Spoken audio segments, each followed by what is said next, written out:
Hey folks, listen up. We all have the ability to document our work and show it in its best light to our coworkers, clients, potential clients, and others. And guess what? It's in your pocket. It's your cell phone. Your cell phone is always with you. And if we can learn to use this thing in its best possible role, you don't have to run back to the truck or carry a heavy piece of equipment to get that photograph that we're looking for.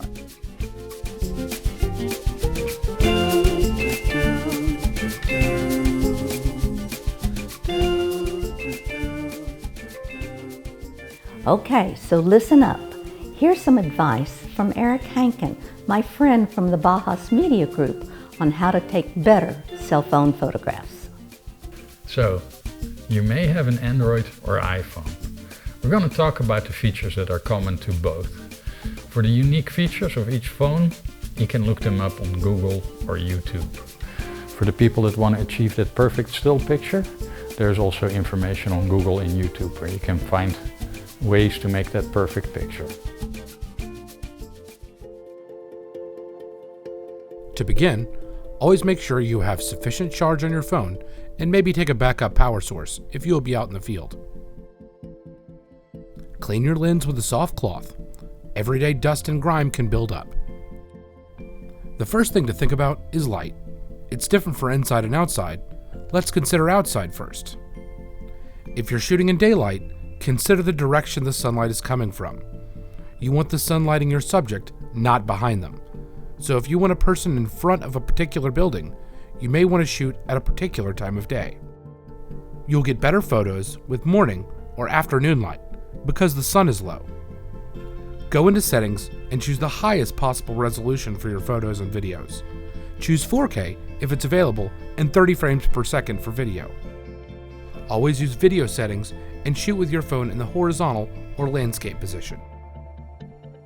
On most cameras, you can choose the exposure level by tapping on the part of the screen that you want to feature. For example, if you tap on the ground in the lower part of your frame, it will brighten the entire photo, perhaps blowing out the sky. On the other hand, if you tap on the sky, you may improve the exposure of the blue sky and clouds, but you may lose the detail of everything below into shadow. Tap around until you find the best balance, always making sure to get the best possible shot of your subject. Don't be afraid to take lots of varied shots. Digital photos and video are cheap. Going back to retake photos or video can be expensive. In low light or at night, your camera will automatically adjust to night vision. But in the most extreme situations, you might want to try using your flash. The flash is also useful as a fill light whenever your main subject is too dark due to backlighting or other issues. Backlighting can occur inside or outside. It's when a bright light is directly behind the subject, such as a window or sun position, that can't be avoided. Fill light will only work at close range, say 6 to 12 feet.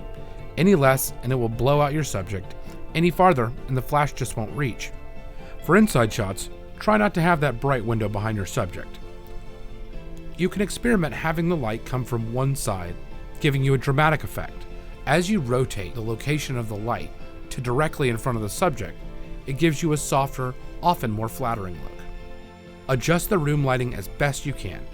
Turn on the overhead house lights to light the entire room, or turn them off and use another light source, such as a window or a lamp, to brighten only your subject. Okay, so how do you set up your shot? Let's say you're photographing a person. For the portrait, think of the rule of thirds. The person should take up about 1/3 of the image area. They can be centered or to one side or the other. If to one side, it's usually best to have them looking inward or directly at the camera. Go into settings to activate the grid on your viewfinder. This will help you frame your photos into nice, neat thirds. In all cases, shoot a little wider than you want the final image to be. This is because it is easy to crop or cut an image down, but we cannot add what's not there. So leave headroom, which is some air above the head. Stand back and don't zoom in too close. The more people in the photo, the more your options are limited. But you can always get creative. Try positioning people differently. Shoot from different angles, including from above or from below. Again, always shoot lots of photos. Make sure you get a good shot. Try different angles. You may try flash and no flash. You might shoot a burst to capture just the right moment of a moving subject, or simply to make sure the person has a nice smile or doesn't blink. You can never have too many shots, and you can always delete unwanted shots. Another great advantage of digital photography is that you can review your shots. Before you end your photo session, look through your photos. Make sure you have what you want so you don't have to go back and do it again. That's most of the technical stuff. Here are a few more tips on getting an interesting photo. Think about what you're illustrating. An accountant might be in a business setting, while a safety officer might be at a location wearing safety gear. Sometimes you might want a nice close shot of the person. Other times, you may want to pull back and show more of an illustration of them in their natural environment. Try holding the phone with both hands for stability and trigger the shutter with one of the side buttons instead of with the on-screen button.